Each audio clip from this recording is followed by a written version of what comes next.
Olá a todos e a todas, eu sou Caio César, repórter em Carta Capital. Hoje ao meu lado tenho Mariana Serafini, também repórter da revista. E hoje, aqui na redação, recebemos o deputado estadual Guilherme Cortes. Ele que este ano assume a liderança da bancada PSOL Rede na Assembleia Legislativa de São Paulo. Deputado, muito obrigado por atender ao nosso pedido hoje. Obrigado, Caio, Mariana. É um prazer estar aqui participando desse conversa com quem acompanha a Carta Capital. Deputado, para a gente começar essa conversa, eu queria falar justamente sobre o governo de Tarcísio de Freitas. Agora já temos uma marca de 2 anos, meio mandato. O que ele traz para São Paulo? Qual é a marca? Qual é o registro que fica? E é claro, eu gostaria de saber como o senhor avalia essa atuação. Olha, eu acho que agora que a gente está completando 2 anos de governo, também 2 anos de mandato na Assembleia, fica mais claro qual que é o projeto do governador, quais são os seus limites e o que ele de fato pretende entregar. O projeto do Tarcísio é um projeto de liquidação dos serviços públicos, do patrimônio público do Estado de São Paulo. Esse é o nervo do governo, essa é a prioridade do governo. Ele quer tentar se construir como uma via mais palatável do Bolsonaro, que não tenha os mesmos excentricidades do Bolsonaro, né? Que falava coisas, se comprometia, não é? E parecer uma alternativa mais moderada para implementar um projeto de destruição dos serviços públicos, do Estado, das políticas públicas, não só em São Paulo, mas no Brasil. Porque o Tarcísio é cogitado para ser o sucessor do Bolsonaro, se de fato ele for continuar inelegível, não pudesse candidatar nas eleições do ano que vem. O que a gente vê nesses 2 anos de mandato é que o Tarcísio conseguiu avançar com um projeto de destruição desses serviços. O mais grave foi a privatização da Sabesp, uma das empresas de saneamento básico mais importantes do mundo, uma empresa lucrativa, que atendia 22 milhões de pessoas aqui no estado, em 375 municípios, que o governador conseguiu privatizar no seu primeiro mandato, mesmo com a nossa resistência dentro e fora da Assembleia. E que agora, menos de 1 ano depois que a privatização foi efetivada, a gente já está vendo as consequências. A consequência no litoral norte, onde você teve 11 mil casos de virose por contaminação da água. A consequência aqui na Grande São Paulo, no Capão Redondo, no Butantã, onde você tem várias reclamações de falta d'água e quando a água sai, ela sai amarelada, amarronzada, e reclamações em todo o estado de pessoas que receberam contas em valores astronômicos. Essa é a cara da privatização, mas não só a gente vê o projeto de privatização das escolas. O Tarcísio ele quer, por um lado, afrouxar a mão do Estado no que diz respeito aos serviços públicos para a população, e por outro lado ele quer endurecer a mão militar do Estado em relação à repressão. Acho que esse é o binômio do governo. Então, por um lado, o projeto dele é privatizar tudo o que ele pode, por outro lado, é o que ele não puder privatizar, é militarizar. E na educação a gente vê isso de uma maneira muito contundente. O governo, por um lado, reduziu o investimento mínimo obrigatório na rede estadual de ensino em 10 bilhões de reais, um retrocesso histórico, porque diminuiu o mínimo obrigatório pela Constituição Estadual em 5%, de uma maneira de você desinvestir na escola para você justificar a privatização e, por um lado, entregou a gestão de 17 escolas para a iniciativa privada, por outro, anunciou a criação de escolas cívico-militares. Então, acho que a gente consegue ter um panorama do projeto do governo. É um projeto ultraliberal para reduzir o impacto das políticas públicas para a população, mas um projeto conservador, repressivo, autoritário, para intensificar a presença armada, repressiva e militar do Estado na vida das pessoas. A gente tem visto, deputado, que quando surgem os novos projetos de privatização, a oposição na Alesp não consegue barrar ali nas votações, porque não tem o quórum necessário para isso, e busca muito através da via jurídica tentar barrar esse processo de privatizações. Foi assim com a Sabesp, foi assim com a CPTM, está sendo assim agora com a educação, mas mesmo assim as privatizações estão avançando. Me parece que o judiciário tem estado a favor desse projeto. Que outros caminhos a oposição tem para tentar barrar essa sanha privatista do governador? Eu acho que a gente tem um problema que é da correlação de forças no nosso estado. Hoje, se você for contar, a gente chega a ter cerca de 30 deputados que não são diretamente alinhados com o governo, que a gente pode enquadrar num campo da oposição. Principalmente a bancada do PT, do PCdoB, do PSOL, do PDT, do PSB e da Rede. Fora algumas deserções que você pode ter numa votação ou outra de deputados da base do governo. Isso cria um fato objetivo. Nós não temos maioria de votos de deputados para conseguir barrar efetivamente a aprovação desses projetos. Nós esgotamos os instrumentos regimentais que a gente tem para ganhar tempo. Então, no caso da privatização da Sabesp, a gente lutou o máximo possível para poder ganhar tempo, apostando que quanto mais a gente retardasse a aprovação da privatização da Sabesp, mais tempo teria para a sociedade civil entrar no jogo. Porque eu acredito, Mariana, que se não há participação, pressão e mobilização da sociedade com a Assembleia, o placar está sempre dado. O que pode inverter esse placar é quando houver uma pressão por parte da sociedade sobre os deputados, que deixa os deputados da base do governo, que hoje estão maioria, constrangidos para votar determinadas matérias. Isso a gente já viu várias vezes nesses 2 anos, em que a gente, no mínimo, conseguiu adiar votações que eram importantes para o governo por conta da pressão da sociedade civil. Por exemplo, o projeto que aumentou as custas do poder judiciário e que teve toda uma pressão por conta da OAB, da sociedade, a própria privatização da Sabesp. Nós recorremos ao judiciário porque se a gente tem uma via interditada no legislativo, a gente se socorre ao judiciário para que garanta, não que decida politicamente, porque o papel do judiciário não é decidir nada politicamente, é um papel do executivo e do legislativo, mas que garanta as condições mínimas básicas de legalidade. E quando a gente olha as condições em que esses projetos são apresentados ou em que os leilões são realizados, eles fogem muito dessa regularidade. Por exemplo, a recente proposta do leilão das linhas 11, 12 e 13 da CPTM, nós acionamos, através de uma ação popular à Justiça, para que garantisse audiência pública, que é o mínimo.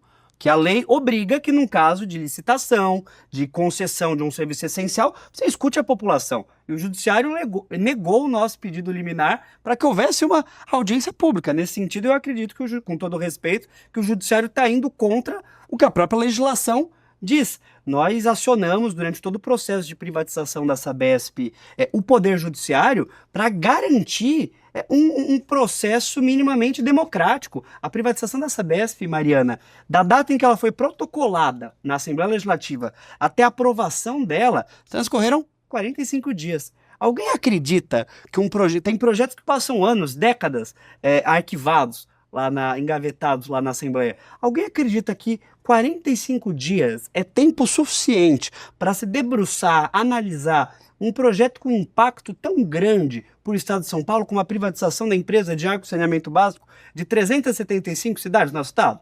É claro que não. Então nós buscamos o Poder Judiciário para que ele possa garantir esses mínimos para a discussão. Agora, o que eu sempre digo, Mariana, é que se a gente terceirizar a nossa luta política sempre para o Poder Judiciário, o resultado também não vai ser muito diferente, porque o Poder Judiciário ele não tem esse objetivo e tampouco está ao nosso lado, não é? Eu acredito que a gente precisa retomar um processo de acúmulo de forças, de mobilização da sociedade civil para as próximas eleições, mas nesses próximos 2 anos que a gente vai ter, para que a gente possa de fato inverter essa correlação de forças, para que a gente possa de fato ter um acúmulo do lado de fora da Assembleia que seja capaz de pressionar o governo, de pressionar o judiciário, mas de pressionar principalmente os deputados estaduais para barrar esses projetos. Se a gente achar que só a nossa minoria parlamentar na Assembleia Legislativa ou que só a benevolência e a razoabilidade do Poder Judiciário vão dar conta de deter essa sanha privatista do governo sem que haja a participação da sociedade, dos movimentos sociais, a pressão, aí a gente vai colher mais derrotas. Então fazer o dever de casa e a velha história de conversar com as bases, manter as bases ativas. Eu acho que é muito importante. Eu acho que a gente vive um momento de muita transformação em todo mundo. E que eu tenho insistido muito, que eu acho que a esquerda tem que compreender o que significa isso. As redes sociais, as mudanças no mundo do trabalho, as novas questões que a gente tem, e principalmente um mundo que vive uma instabilidade absoluta, pelo menos desde 2008, e agora com a nova eleição do Trump, com a extrema-direita, o questionamento da legitimidade das instituições, a política de enfraquecimento dos movimentos sociais dos sindicatos cria uma nova realidade. para a disputa política, em que, por um lado, as instituições tradicionais, o partido político, o sindicato, a associação de bairro, não têm a mesma força de aglutinação que tinham no passado, e, por outro lado, você tem outras ferramentas que têm um alcance muito grande, como é o caso da rede social, né? Que não é o nosso terreno, mas que as eleições também nunca foram nosso terreno, a imprensa tradicional nunca foi nosso terreno, mas a gente sempre disputou o nosso espaço no limite do que é possível. Então, acho que é urgente que a esquerda, os sindicatos, o movimento estudantil, o movimento social entenda essas profundas transformações que a gente está vivendo e busque as maneiras para se reconectar com essas bases e conseguir engajar as pessoas. Porque se a gente só fizer a mesma receita de como se mobilizava pessoas há 30, 40 anos atrás, hoje as pessoas têm outros interesses. Deputado, eu queria insistir nesse tema, porque justamente temos apenas 2 anos, e 2 anos é questão de tempo até São Paulo poder ser leiloada por inteiro. A gente já tem um judiciário que pode até atrasar, mas não é eficaz, como o próprio senhor diz. A gente tem uma Lesp completamente rendida aos interesses do Tarcísio, e a gente tem uma pauta que não está tão na boca do povo a ponto de conseguir barrar essas privatizações. Mas há um exemplo, a esquerda conseguiu recentemente trazer a escala 6x1 para as ruas. A gente mobilizou o país para conseguir trazer esse diálogo para a Câmara, para as casas legislativas. Em 2 anos, cravando que só temos esse tempo, o que falta para a pauta das privatizações ser debatida de fato pela população e não só pelas casas? De acordo com as pesquisas de opinião que a gente tem acesso, a maior parte da população brasileira é contrária às privatizações. A direita, os liberais, a imprensa tradicional tenta criar uma lógica de que as pessoas são favoráveis, mas não são. Se você pega qualquer pesquisa séria, a maior parte da população brasileira segue sendo contrária às privatizações, porque tem uma concepção de que você precisa ter serviços garantidos pelo Estado, porque as pessoas não têm dinheiro para pagar. Disso, para as pessoas sentirem que elas devem se mobilizar ou que elas são capazes de reverter esse processo, tem um vão. Tem um espaço. Eu acho que o exemplo da escala 6x1 é um exemplo excelente, que eu acho que a esquerda deveria compreender melhor isso. A escala 6x1 é uma pauta perfeitamente entendível por qualquer pessoa, sobretudo pelas pessoas que convivem com essa escala. Foi uma mobilização que surgiu com traços muito espontâneos através da rede social, claro, que com o protagonismo do movimento VAT, com o projeto da Erika Hilton, mas foi uma manifestação que ganhou as redes sociais e que, ganhando o debate nas redes sociais, pela primeira vez em muito tempo, conseguiu colocar a extrema-direita na defensiva. O PL ficou na defensiva diante desse projeto e conseguiu retomar as ruas e ganhar uma maioria na opinião pública. Eu acho que é um excelente caso para a gente observar como que, para você mobilizar as pessoas, não necessariamente você precisa utilizar os mesmos métodos de sempre.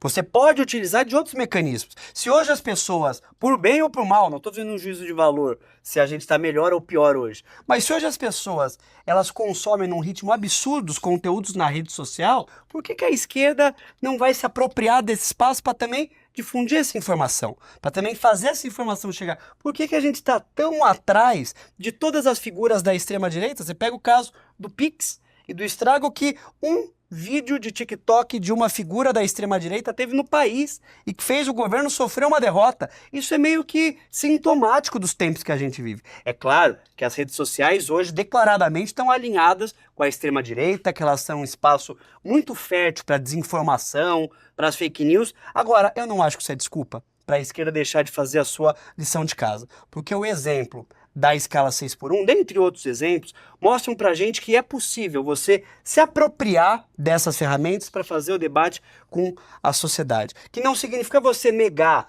a importância da rua, a importância do sindicato, a importância da panfletagem, a importância dessas ferramentas tradicionais que o movimento social construiu, mas você incorporar na nossa forma de fazer luta essas características do nosso tempo. Senão, enquanto a gente ficar insistindo nas mesmas ferramentas, enquanto a extrema-direita está entrando nos celulares, nas casas, nas mentes dessas pessoas que são contra a privatização, que são a favor de direitos sociais, mas que estão sendo enganadas, estão sendo convencidas por essas pessoas, aí a gente perde terreno da nossa base, na juventude, que é um setor que historicamente sempre esteve alinhado com as pautas progressistas, e a gente perde esse setor para a extrema-direita. Porque parte da esquerda insiste em negar a contemporaneidade. A gente tem que lutar com as armas que a gente tem, com o tempo histórico que a gente tem, e a partir delas saber utilizar essas ferramentas da maneira possível. Se a gente só nega essa realidade e insiste em fazer coisas do passado, o resultado não vai ser grande coisa.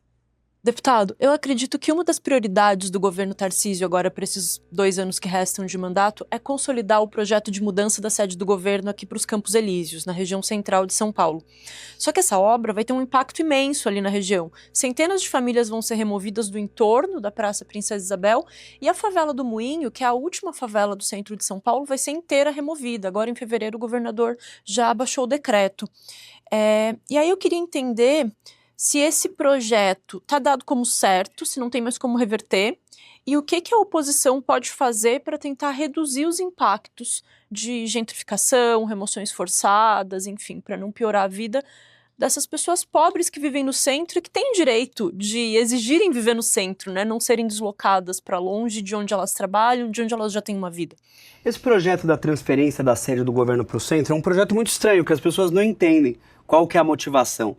Porque o governo já tem a sua sede, para que gastar bilhões e bilhões de reais com tantos problemas sensíveis que a gente tem aqui no estado de São Paulo, para transferir para um outro lugar, sendo que você já tem uma sede mais do que suficiente e a secretaria já tem as suas próprias sedes. O projeto de transferência da sede do governo para o centro diz respeito a uma coisa: especulação imobiliária. Hoje você tem um processo de disputa do centro da cidade. O centro de São Paulo, há muitas gestões da direita, tem sido abandonado. Não é uma região que, por um lado, é nobre, porque é uma região central, mas que, por outra, está abandonado em termos de manutenção, limpeza, segurança dessa região. E você tem um interesse muito grande por parte do setor imobiliário de se apossar dessa região, porque hoje você tem imóveis que, por conta dessa situação, eles estão desvalorizados, mas você tem uma região com muito potencial, com muito acesso a transporte público. E o projeto de transferência do governo, além do impacto direto para o orçamento do Estado que vai ter, transferindo esses recursos para construtoras, empreiteiras, através das parcerias público-privadas, também tem o objetivo de abrir espaço para a especulação imobiliária, adquirir esses imóveis que hoje estão desvalorizados e depois da transferência da sede do governo poder revender eles por muito mais. Então não é um projeto que atende ao interesse público do Estado. Poderia até ser interessante, Mariana, a gente está falando, não, vamos transferir a sede do governo lá do Morumbi para o centro, para aproximar das pessoas, mas esse não é nem de longe a intenção do governo. A intenção do governo é transferir para aprofundar um processo de limpeza, de gentrificação do centro, com vistas a você abrir espaço para especulação imobiliária, ganhar dinheiro às custas de bilhões de reais do povo do estado de São Paulo. Na minha visão, isso obviamente não é prioridade. A gente tem problemas sérios na área da saúde, a gente tem visto a situação da criminalidade se expandir, a insegurança pública aqui no nosso estado. A gente tem uma situação absolutamente precária na rede estadual de ensino, agravada agora por esse corte de 10 bilhões de reais. Eu não acho que o governo do estado de São Paulo precisa gastar dinheiro, transferir esse dinheiro para a iniciativa privada para fazer um projeto sem motivo. Esse projeto ainda não está consolidado, o governo está na fase de estudo, mas enviou o projeto para discussão, e quando esse projeto chegar, nós, como sempre, vamos utilizar todos os meios que nos são cabíveis na Assembleia, a obstrução, a discussão, tentar expandir o debate, porque na minha visão, Mariana, como eu estava dizendo a respeito da primeira pergunta de vocês, eu acho que o nosso grande desafio, sempre que o governo envia um projeto reacionário para a Assembleia, que são, sem exceção, são todos os projetos que o governo envia, nosso primeiro desafio é fazer a população saber disso. E o segundo desafio é, fazendo a população saber, fazer a população expressar a sua indignação com isso, porque eu tenho absoluta certeza que sem o envolvimento da sociedade, sem a participação da população e sem pressão sobre o governo, nada vai acontecer. A gente teve uma brecha, por exemplo, quando se abriu uma crise na segurança pública de São Paulo, em que o governo e os deputados ficaram constrangidos, porque veio à luz do dia o que acontece todo dia na insegurança pública do estado de São Paulo, que o governo teve que recuar alguns passos, e que os deputados ficaram constrangidos diante disso. Então, eu acredito que a comunicação com as pessoas, decifrar esse projeto, mostrar os interesses que estão por trás, é fundamental para qualquer disputa que a gente queira ganhar. Deputado, saindo um pouco agora dessa questão São Paulo, mas obviamente ainda nela, porque diz a respeito sobre o seu mandato, A gente já falou sobre os Tarcísio, sobre um balanço de 2 anos, sobre 2 anos da Alesp aprovando a privatização, mas agora eu queria falar sobre os 2 anos do seu mandato, que justamente nesse ponto também marcam o começo da liderança da bancada. Eu queria que o senhor fizesse uma avaliação do que foram esses 2 anos e o que o senhor pode mudar agora, principalmente frente à bancada, nesses próximos 2 anos de mandato, seja para conter a privatização, seja para aprovar as suas pautas. Olha, Caio, esses 2 anos têm sido de muito aprendizado, porque foi meu primeiro mandato. Eu cheguei na Assembleia Legislativa de uma maneira muito incomum. Eu fui o deputado eleito com menos orçamento de campanha, mais pobre da Assembleia Legislativa. Vim de uma região do interior que nunca tinha eleito um deputado estadual de esquerda, muito menos com a minha idade, muito menos do meu partido, muito menos assumidamente LGBT. E entrar nesse espaço e conseguir ocupar um espaço de liderança foi uma construção desses 2 anos que eu me orgulho muito. Eu acho que mesmo com a inexperiência, mesmo nesse processo de reconhecimento do terreno, eu acho que o nosso mandato tem se destacado muito como um dos principais mandatos de oposição ao governo na luta contra a privatização da Sabesp, na luta contra a emergência climática. Os 2 projetos de lei que nós aprovamos e que foram vetados pelo governo, que agora queremos derrubar o veto, foram projetos voltados para o combate à emergência climática. Um deles, um projeto para você instituir educação sobre mudança climática nas escolas, que de maneira inexplicável, ou melhor, explicável apenas pelo negacionismo, o governador vetou. Em plena emergência climática que nós vivemos, né, com as queimadas que a gente teve ano passado no interior do estado, o governo se recusa a discutir, a formar as próximas gerações sobre a realidade da mudança climática. A gente tem um foco muito grande em defender e tentar expandir os direitos da população LGBT. A gente sabe que hoje, na minha concepção, nosso principal desafio é garantir que as pessoas LGBT estejam vivas, para que a gente possa garantir que elas tenham igualdade com todas as demais pessoas, mas em primeiro lugar a gente precisa proteger a vida das pessoas. Nós conseguimos as assinaturas para protocolar um pedido de CPI para investigar os recorrentes casos de emboscadas, sequestros, assassinatos de pessoas LGBTs aqui em São Paulo, sobretudo através de aplicativos de relacionamento, e temos uma proposição legislativa muito farta nessas áreas. Qual que é o nosso desafio para os próximos 2 anos? Eu acho que a gente está entrando num momento muito definidor da política brasileira. A gente está em meio ao Bolsonaro se tornar réu pelos crimes que cometeu contra a democracia brasileira, na expectativa de que o Bolsonaro seja preso, há toda uma indefinição no campo da extrema-direita sobre quem seria o seu sucessor. A principal aposta é o Tarcísio, então eu acho que a gente tem um desafio muito grande aqui em São Paulo. Em primeiro lugar, não deixar que ele termine de destruir o nosso Estado e que ele utilize dessa destruição para se catapultar como alternativa da direita, desmistificar essa ideia de que o Tarcísio é uma figura moderada, uma figura maleável. O Tarcísio, em alguma medida, ele é pior que o Bolsonaro. Porque o Bolsonaro, ele acabava se atropelando na própria língua, nas próximas estripulias dele. O Tarcísio, ele é muito mais contido, mas consegue produzir muito mais. Em termos de destruição do que ele fez em 2 anos, supera o que o PSDB demorou décadas para fazer. Enquanto o Bolsonaro, às vezes, não conseguia avançar com suas pautas pelas próprias características dele, que agora vão, inclusive, levar ele para a cadeia. Então, desmistificar o governo. Mas eu acredito, Caio, esse é um debate que toda a esquerda tem feito e que a minha gestão na bancada do PSOL tem como prioritário, que a gente não pode ficar só rebatendo as pautas dele. Hoje a Assembleia tem um funcionamento que 90% da atividade parlamentar são os projetos do governo e 99% da nossa atividade é se contrapor a esses projetos.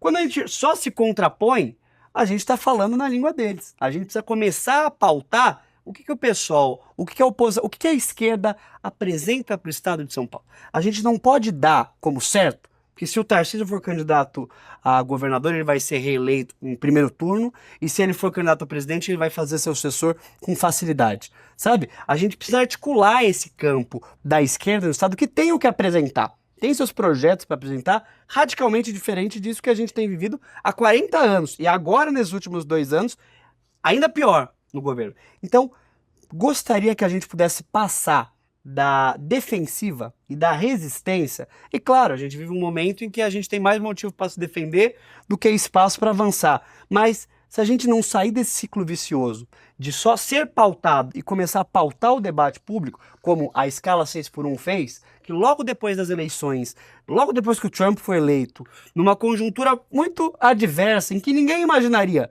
que uma pauta de avanços, como a pauta da escala 6x1 emergiu. Porque se a gente não se propõe a pautar o nosso projeto, daí a gente vai ficar sempre sendo pautado por eles. E isso gera um esgotamento. Eu sinto que as pessoas elas estão cansadas, porque nós estamos há quase 10 anos participando de lutas só defensivas. Não vai ter golpe, contra a reforma trabalhista, contra a reforma da Previdência, ele não, fora Bolsonaro, contra a privatização da Sabesp, contra os cortes na educação. Vai chegando uma hora que as pessoas desconfiam da nossa capacidade de conseguir barrar esse retrocesso. Eu acho que e que as pessoas, ninguém aguenta se mobilizar só na defensiva, para sempre, por anos e anos, só para barrar. As pessoas precisam de alguma coisa em que elas possam acreditar, em que elas possam falar, eu luto por isso, não só contra aquilo. Então eu acho que a gente precisa começar a passar dessa fase para uma fase de o que nós defendemos para o estado de São Paulo, o que nós defendemos para o Brasil e como isso é muito melhor do que o que a gente está tendo agora no governo. Com máxima atenção e empenho em barrar os retrocessos do governo, mas que isso não seja a nossa única atividade, que o povo de São Paulo possa saber qual que é o projeto da esquerda para o nosso estado, por que a gente pode e governaria melhor esse estado do que o Tarcísio que a direita fazem. A gente já está se encaminhando para o final e ainda nessa espécie de balanço dos seus 2 anos, você chegou na Alesp muito jovem, né, com 25, e durante algum tempo... E fui eleito com 24. Olha só, e durante algum tempo até se manifestava às vezes nas redes, publicamente, dizendo que era um pouco incômodo, não era levado a sério, a questão do ser bissexual também às vezes era motivo de piada naquela bancada reacionária, era motivo de ataque. Como é que foi o amadurecimento nesses 2 anos para chegar a ser líder de bancada? Como é que se deu essa tratativa, por exemplo? Olha, tem sido uma jornada de muito aprendizado. No começo do mandato, eu tinha uma preocupação muito grande de me fazer levar a sério.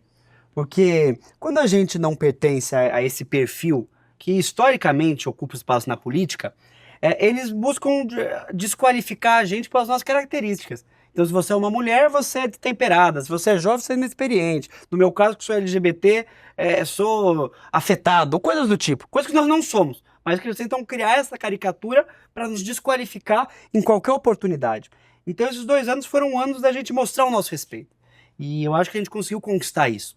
De que não nos diminuam pelo que nós representamos aqui. Pelo contrário, a extrema-direita, ela acha que as diferenças, elas enfraquecem. Porque eles não estão acostumados com diferença, com dissenso, com opiniões diferentes, com diversidade. Eles acham que o que é diverso é ruim. Porque para eles você tem que estimular um medo do diferente, o medo do novo. Para nós não. A política seria muito melhor se ela fosse um espaço mais diverso, mais plural. Quanto mais a política refletir a cara e a diversidade do povo brasileiro, melhor ela vai ser. Porque embora não seja uma questão excludente, um deputado que é heterossexual também deveria ter a obrigação de olhar para a realidade da população LGBT, mas a gente sabe, Mariana, que às vezes, para ter a sensibilidade de refletir sobre determinadas pautas, só quando a gente já passou por elas, só quando a gente conhece a realidade de perto. Então, fico muito feliz de, nesses 2 anos, ter conseguido afirmar o nosso espaço lá, conseguiu garantir o respeito dos nossos pares e agora assumir essa responsabilidade de destaque liderando a bancada. Como você disse, eu sou a pessoa mais jovem a liderar uma bancada parlamentar da Alesp, é uma responsabilidade, agradeço muito aos meus colegas do PSOL e da Rede pela confiança e quero fazer valer. E a gente teve, só te contar isso, uma experiência muito negativa nesses 2 anos, que foi a experiência da CPI da transição de gênero, que eu fui escalado para fazer parte, que é parte desse pacote de pânico moral da extrema-direita contra as pessoas trans. Você acredita que com tantos problemas no estado de São Paulo, no transporte público, na violência doméstica, na corrupção, a Assembleia Legislativa abriu uma CPI no primeiro ano para investigar um ambulatório que atendia pessoas com disforia de gênero, para tentar fazer um circo em cima daquilo e criminalizar os profissionais. Na verdade, era puro suco de tentar espalhar o medo, o pânico de que você estaria transformando crianças em trans. E aquilo foi um grande aprendizado também, de como que funcionam os métodos da extrema-direita, como que para a extrema-direita a racionalidade não importa, a coerência não importa, a ciência não importa. Eles estavam lá para fazer os cortes deles nas redes sociais, por mais desconexos. Quem estava lá vendo, via que eles eram desconexos, mas quem só vê um corte na rede social acha que foi uma grande coisa, não é? E eu fico feliz que a gente conseguiu derrotar eles. Mesmo que eles tenham aprovado o relatório, porque tinham maioria, eles não conseguiram ganhar moralmente o debate. Eles não conseguiram fazer daquilo uma caça às bruxas, não conseguiram incriminar nenhum profissional, não conseguiram ameaçar a continuidade daquele serviço, e nós conseguimos expandir para a população do estado de São Paulo o conhecimento de por que um serviço daquele é importante. E que ao invés de fechar, a gente tinha que expandir para mais. Eu acho que só uma pessoa LGBT e que conhece a realidade da nossa população seria capaz de travar essa batalha e não cair na pilha que eles queriam colocar a gente.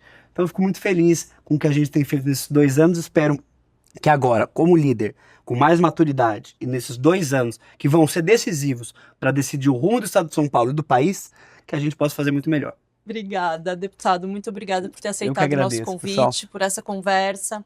Essa foi a entrevista com o deputado Guilherme Cortes, do PSOL, líder da bancada PSOL Rede na Alesp. A conversa vai para o YouTube, também vai para o site de Carta Capital, onde vocês podem conferir mais uma série de conteúdos que a gente está sempre de olho na política de São Paulo, do Brasil e do mundo. Muito obrigada.